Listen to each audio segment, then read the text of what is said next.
Jeko doit répondre à art, il y a des vidéos qui circulent. Il doit répondre à art, il y a banditisme. Jeko, tu es qui dans ces pays? Tu es qui? Copier n'est pas égal. Péba pas que cocanité. Tu es en train de copier le salaire du PPRD. Tu es dans un parti démocratique, tu copies. Copyright salaire du PPRD. Oyo nazoloba officiellement, tant que baba de la jeunesse, vu tout ce qui se passe, vu que M. Topin est derrière au babengi bande, yaba voyou ya IDPS Mobondo, vu que M. Topin est en train de financer M. Jeko, pour asalo babengi ba art ya banditisme.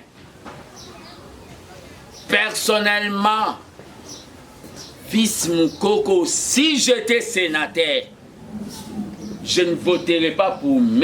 Topin. Bakei kosalo babengi bagarre, banditisme. Bakei kosala ki kuluna. Na babengi siège. Ya babengi ya institution. Palais du peuple. Nzete ya tozwi yango tiango na mai pendant 100 ans. Ego bongwa na ngando te. Basama Lukonde bauta ferme ya Kingakati. C'est un fermier. Akotikalaka fermier. Sama Lukonde liboso a Kabila okokolobe lokote. Ça je vous le dis. Sama Lukonde. Pourquoi les gens veulent jouer avec tous les 11 maillots dans un terrain de football? Au bêta qui dé, au commun bêta 9. Sama Lukonde, aux Zoloba Mambuya poids politique. Sur le plan pourcentage, Katanga na grand format nango. Naba Jekamine, na Prestigio, na Bambongo Zouaï comme premier ministre. Le président a veillé que 17% na Katanga. Le président Jean-Pierre Mbemba a travaillé à Makas na niveau de l'Équateur. Partout c'était dans des trentaines. Mais au Katanga c'était 17%. Quel poids politique? Poids léger, mais aux Agas a titre Gaya, premier ministre. Ne comparez pas le poids politique avec le titre.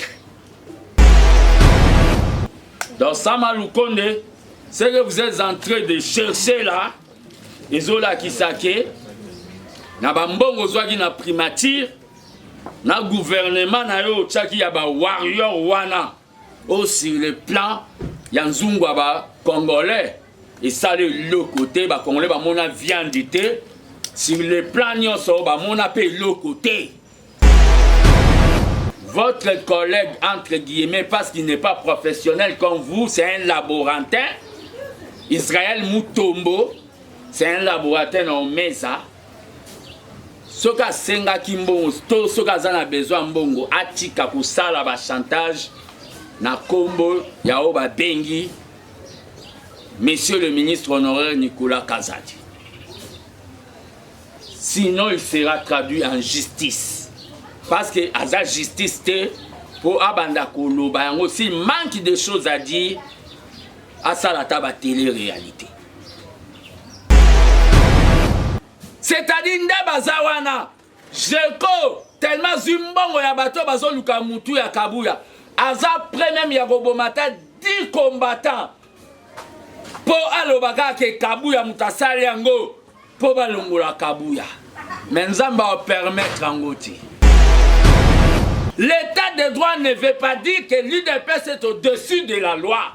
L'état de droit ne veut pas dire qu'il y a impunité pour les membres de l'UDPS. Même la Bible baloba que oya yo moko fo beta makasi po ete ya batu misusu. Laissez Kabila, il est déjà fragilisé. Il a peur même d'habiter dans domaine à Kingakati. Parce qu'il sait très bien qu'il a des dettes morales vis-à-vis du peuple congolais. Laissez Kabila. on l'aura un jour. Merci beaucoup, Botondi Nabino Nyonso Bozola Nanga à cet instant. C'est Baba de la jeunesse, fils Mukoko, qui serait dans le Nouveau Testament. Je vais communiquer sur la situation au sein de mon très cher parti, l'Union pour la démocratie et le progrès social, UDPS, Bar Tshisekedi, et la situation générale du Congo. À cet instant, je remercie Nzambe pour le rétablissement. Il y a Mokonzi Mboka, Oyo, Azalaki na ba malaise, Atombaki malade. Nzambe a sali grâce, nous sommes l'équipe bien. Et na koti lisusu pona ebisa na bao babengi ba conseiller ya communication à Mokonzi Mboka que prochainement batika kopesaka ba communiquer que Mokonzi abeli que Mokonzi ceci batika ba diarrhée verbale na ba mboka ebele neti ba Corée pa mutu amukuse na bamboka ebele neti pa ba Poutine kuna bayebi ke Mokonzi aza kaka Mokonzi, donc pe Mokonzi babake c'est une personne sacrée. Na elelo lisusu surtout kolobela soni oyo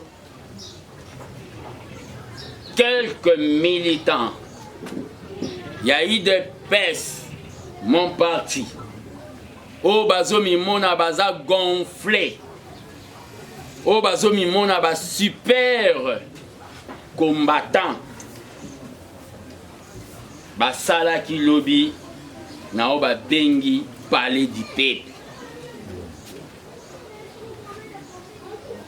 bato ya UDPS mobondo bao balataki ba bande rouge na kati ya centre ville ya Kinshasa, place l'ambassadeur bazalaka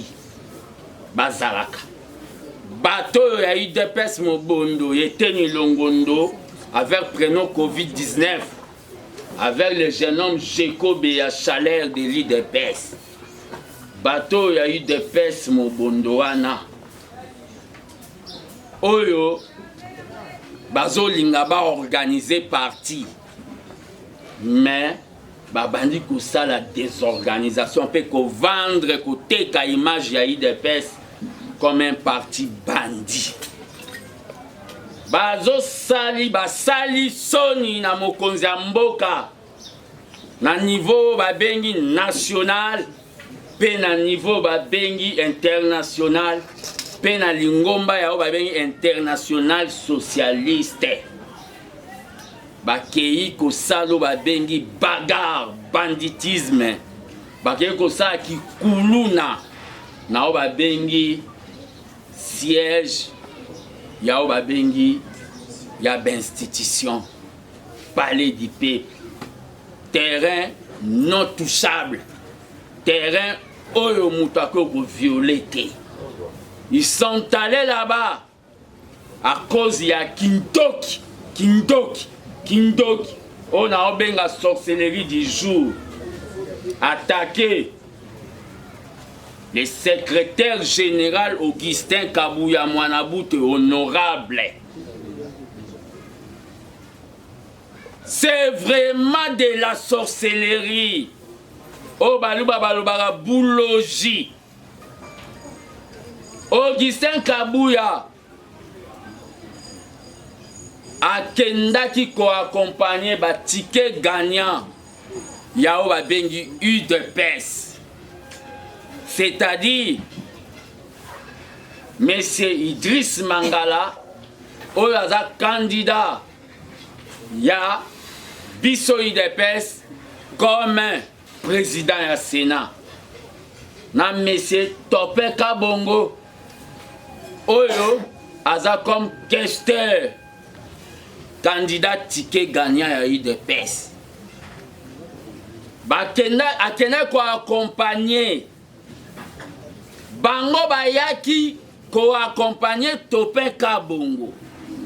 Oyo nazoloba officiellement tant que baba de la jeunesse, vu tout ce qui se passe, vu que monsieur Topin et derrière au babengi bande yaba voyou ya UDPS Mobondo, vu que monsieur Topin est en train de financer monsieur Jeko pour asalo babengi ba art ya banditisme. Personnellement, fils Moukoko, si j'étais sénateur, je ne voterai pas pour monsieur Topin. Et je réitère au babengi soutien à moi, même si je ne suis pas dans l'hémicycle. Nao babengi Moïse Ekumbo, le jeune homme actuel Oyo Azak Kester. Il y a un rep, il y a Gilwando. Même dans ma bota, ceux qui bomoni moi dans la binomo bazana comportement mabe, bape sakayo babe ba responsabilité à famille. Monsieur Topin n'a pas mon soutien, ça m'engage que moi. Mais je soutiens Idriss Mangala comme ticket gagnant président. Je suis en train de dire, le secrétaire général, tant qu'un DP, il a pris au un ticket gagnant président, Idriss Mangala, conservateur. Il est conservateur des idéaux de Tshisekedi. Azui et pas à Moutouamaniema. Batouamaniema bazalaki un peu frustré dans Magamba gouvernement. Idriss Mangala, Ayamba Babengi et Tshisekedi na maman Martha sécurisa bango na Maniema na période de campagne. C'est un combattant de longue date. Le loba combattant de manière officielle. Monsieur Topin et au Babengi ticket gagnant il y a eu des personnes au Nganazo soutenir. La démocratie c'est la loi de la majorité, protection de la minorité. Nazo soutenir y était. J'ai mes raisons dans soutenir y était. Ma raison dans les aboui. Monsieur Topin, l'air Azaraki na président de la République, a combattu au Babengi barrière pour na ba combattant pour ba mona mokonzi mboka. Monsieur Topin, azana kati ya ba makambu oyo ya ba forage. Binomo bouti koyoka. Mokonzi mboka ndenga lobi makambu ya ba o bazo bambela Nicolas Kazadi. Alobi bazo bambela. C'est pour cela votre collègue entre guillemets parce qu'il n'est pas professionnel comme vous, c'est un laborantin. Israël Mutombo, c'est un laboratoire en Mesa. Soka senga kimbongo, to soka zana besoin mbongo, atika kusala ba chantage na kombo ya oba bengi, monsieur le ministre honoraire Nicolas Kazadi. Sinon il sera traduit en justice. Parce que à justice pour abanda koloba yango aussi manque de choses à dire à ça la taba télé-réalité. Dans le moment où on a koloba, le 16 tant que le nombre d'épées, c'est ce que je voulais dire. À saliété, à tenir compte na ba combattant à diaspora au bazar représenté na Topin Kabongo. À tenir peu compte na ba combattant ya Congo awa au bazar représenté na le président ticket gagnant Idriss Mangala. Moi j'ai eu au Babengi ba réserve si Topin parce que un combattant doit avoir au Babengi les fondamentaux, il y a les pères solidarisme. Vous savez un jour quand on m'avait accusé l'air dans le bas qui va combattre pour se faire justice, c'était dans 100 jours, il y a monsieur le Vital Kamer, président de l'Assemblée nationale actuelle. Au départ, comment non, on a mon été.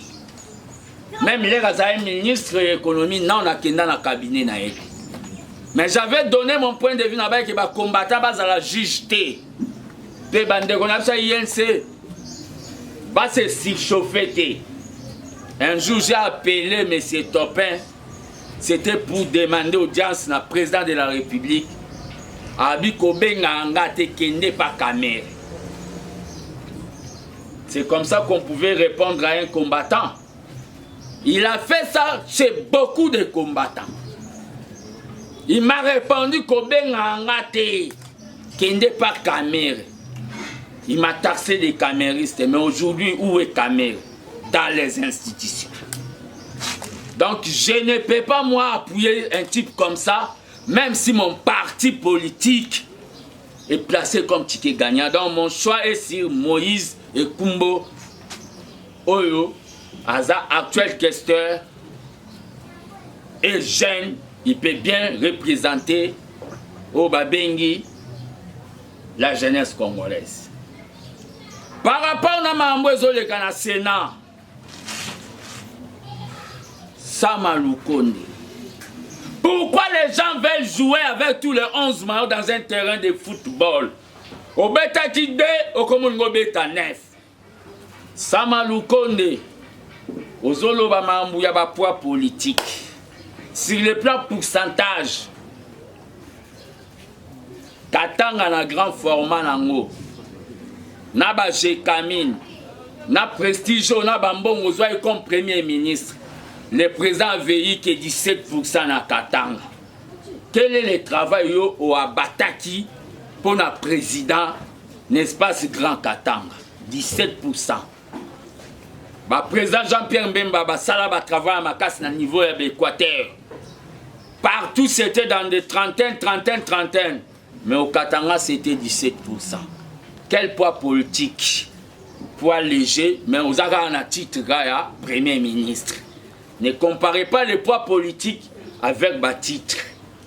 Au pays, en cavalier solitaire, n'a idée que l'IDPS a présenté son ticket gagnant, Idriss Mangala, parce qu'il est au première force dans le Sénat. Et le président du Sénat, le suppliant automatique, il y a président de la République en cas d'empêchement. Nous ne pouvons pas laisser ça. Na bato baza na ba famille mususu nzete ya tozwi yango tiango na mai pendant 100 ans et gobongwa na ngando te Basama Lukonde ba uta ferme ya Kingakati c'est un fermier akotikala ka fermier Sama Lukonde liboso Kabila okolobe lokote ça je vous le dis mais ba biso ba fils mko liboso Kabila na otale na misu parce que je n'ai pas de dette vis-à-vis nae. Je n'ai pas de parties signées vis-à-vis naïe. Donc Sama Lukonde, ce que vous êtes en train de chercher là, les Zola Kisake, na bambongo zwagi na primature, na gouvernement na yo tchaki ya ba warrior wana, au sur le plan yanzungwa ba congolais, et ça le côté ba congolais ba mona viandité, sur le plan nyonso ba mona pe le côté. Makambo zo luka yeba ko supporter charge wan. Loko ayozo ngote les médailles de pes. Je demande à tous nos sénateurs. Ah ben l'élection ça na Sénat. Toyo cannabis sote ke mutu. Apesa kimbon. Bakaro soki bagito. Ozalaka na sona soyebi komo traiter batukuna. Oyo komi kester maman. Olingo koma kester à vie. Tozo kozo planifier ko somba 60 jeep. Il y a 60 000 $ pour payer ça ba sénateur. Na yango nazo koyebisa na ba sénateur. Tant que baba de la jeunesse congolaise. Soki toyoki solo qu'il y a eu corruption. Sachez très bien. Cheval de bataille nanga pendant 5 ans. Et kozala ya ko sinise peuple congolais mikanda. Natina ete babo ma sénato koma na obabengi chambre unique neti na Sénégal. Na kozwa travail wana les gens vont signer parce que bino il faut bozala bato bozo pese exemple na mboka. Donc Attention là-haut, babengi. Toute corruption, oyo s'est passé. Na makambo lekali na parlé du peuple. Les énormes Jeko qui se croient être au-dessus de la loi, qui chantent partout qu'il y a pire petit à président, amené au babengi des voyous, financés par bateau yo batopin, financés par bateau belé au balinga kaka baza na pouvoir. Bakota na parlé du peuple pour menacer le secrétaire général Augustin Kabouya. On a un moment où on a une étiquette à un honorable député. C'est pour cela que nous avons acquis les droits. Acquis les droits, c'est-à-dire, nous avons deux secrétaires généraux, l'Assemblée nationale et le Sénat. Bako Kakosa la plainte. Nous avons la justice congolaise. Nous avons Constant Moutamba. Va se saisir du dossier. Jeko doit répondre à l'acte. Il y a des vidéos qui circulent. Il doit répondre à l'acte. Il y a banditisme. Quelle est l'image que nous allons donner dans Babengi démocratie congolaise? Il faut répondre. Pour ceux qui sont en train de dire que dans le moment où le président a abandonné les combattants à force du progrès, comment ça il y a banditisme. Le Congo n'est pas l'Haïti. Et je suis en train d'interpeller l'autorité politique. Babengi monté à Koulouna. Le VP intérieur, Germain Sabani. Monté à Koulouna. Botalandenge Lelo Haïti comme ingouvernable. C'est-à-dire l'État n'a plus la force vis-à-vis à Bagank Bakoulouna. Vous ne savez pas. Allez vers résidence. Il y a un président honoraire. Beaucoup risquent de ça. Mais c'est Kabila où a dans l'intention à ma raison ya kosala où quelque chose. Je suis en train de vous le dire. L'histoire se répète. Je parle tant que prophète politique. L'histoire se répète comment? Lissouba, il a eu le pouvoir.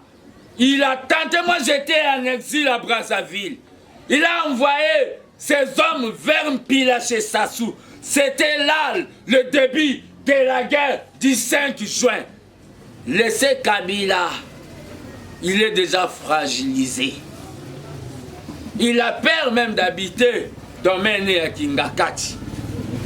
Parce qu'il sait très bien qu'il a des dettes morales vis-à-vis du peuple congolais. Laissez Kabila. On l'aura un jour. Ne mettez pas la charrue devant le pays. Bato que le président a abandonné la force du progrès. Dans un état de droit. Ce ne sont pas les forces du progrès seulement qui ont eu à voter le président. C'est tout le peuple congolais. Vous voyez, les gens de Antibal commençaient même à torturer la population. La population qui avait voté pour le président. L'état de droit ne veut pas dire que l'UDPS est au-dessus de la loi. L'état de droit ne veut pas dire qu'il y a impunité pour les membres de l'UDPS. Même la Bible baloba que oya yo moko fo beta makasi po ete ya batu misusu. Po ete ya batu misusu. Pourquoi les gens veulent dire qu'on est entré? Non, on ne sacrifie pas. Comme celui qui avait menacé au Babengi, qui lui mbalemba le général. Oh menacé, tu mets ta main à couper. Le lo kimi biloba loba. Pour bilanda landa fils mko ngape na bandoloba na koma na base. Bilanda landa. Fils mko ayebi place à Bombani. Je suis en train de vous dire, na ba acto je crois salaki lobby. Peut-être aujourd'hui bolinga boyo kaweza kedei na kacha Congo. Mais na ebisa bino na tambola na molimo a Tshisekedi. Je venais na oka voir ebima na mozole en Syrie. Ndeni koko makunate il y a des bandits. Botika ozwangati. Botika ozwangati. Hein? Le problème est ça. Les jeunes hommes Jeko avec ces hommes, ils ont cassé. Mais ils ont tenté. Il y a Rosalo Babengi, assassinat du secrétaire général Augustin Kabouya. Oyaza honorable, Azana costume honorable. Les deux secrétaires généraux doivent traduire M. Jacob en justice. Il n'est pas au-dessus de la loi. Va traduire en justice. Nous ne sommes pas venus au pouvoir pour faire des fous du roi. Nous ne sommes pas venus. Ah, Étienne Tshisekedi avait raison. Il avait raison quand il avait dit que notre élite sera une élite non violente. Si nous avions donné les armes avec ce genre de comportement, ici Antibal pouvait avoir des armes tuer les gens. Ici Jeko pouvait avoir des armes tuer les gens. Ici Mokato pouvait avoir des armes tuer les gens. Tshisekedi avait raison. Vous êtes en train de dire que vous voulez organiser les partis. Ce que vous êtes en train de faire, c'est l'organisation ou bien le désordre. Monsieur Jeko, vous allez répondre de tous vos actes-là devant la justice. Peuple congolais, parlez du peuple Zayabino. Que cette histoire ne passe pas. Va tourner à la page 90 comme à la page 91. Et passer. Et le ça ne doit pas passer. Toujours, même bande, Yabatu. Vous n'aimez pas l'IDPS. Vous n'aimez pas l'IDPS. Nous sommes au Babengi, Yaya, parti Missous. Et le connu toté à un moment. Et le connu toté à Bango. Objectif na Bango Yamaka Césani. Comme Kabouya va accompagner le secrétaire général, comme Kabouya va accompagner les tickets gagnants, tout ça la art, il y a vandalisme, na niveau il y a palais du peuple, pour les Mokonzambo Kayo Kabon, à la décision il y a Olongolai. Ça vous reste, t'as là tout niveau il y a plan. C'est-à-dire, Ndabazawana, Jeko, tellement Zumbongo ya bato bazo luka mutu ya Kabouya, aza même ya Robomata 10 combattants pour alobaka ke Kabouya mutasali yango pour balongola Kabouya. Mais Nzamba va permettre Angoti. Nzamba va permettre Angoti. C'est tant que Salami, ce n'est pas l'IDPS. L'IDPS était allé accompagner Kabouya tant que rassembleur. Amemaki Idriss Mangala tike gagnant na biso. Amemina les fameux topins. Amemina les fameux topins na bango ya financera bango. Mais ils sont venus faire. Mais ces topins, hypocrisie na lingangoti. Pe ba combattant au binonyo sobozo soutenir topin wan. Bon c'est là-bas voter, ceux qui vont voter. Bon benga ceux qui vont yambabini. Même au sénateur, je m'adresse.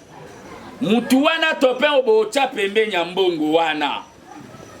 Vous aurez beaucoup de difficultés pour vos monuments. Vous aurez beaucoup de difficultés.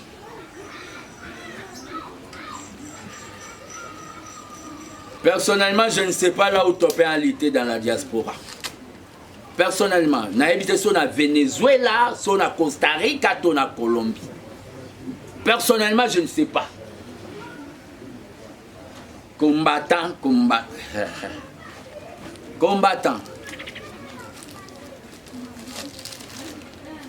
Sonyo bozoyo kisa, mokonzi mboka. Sonyo bozoyo kisa. Je crois tu es qui dans ces pays? Tu es qui? Copier n'est pas égal. Pas que cocanité. Tu es en train de copier le salaire du PPRD. Tu es dans un parti démocratique, tu copies. Copyright salaire du PPRD. Hein?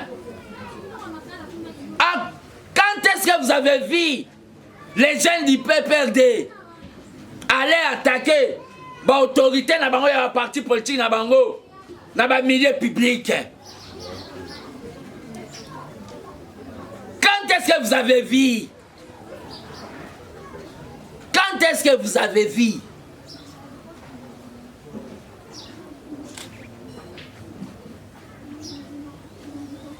Eza Sony. Je continuerai à rester au Babengi gardien de la légalité.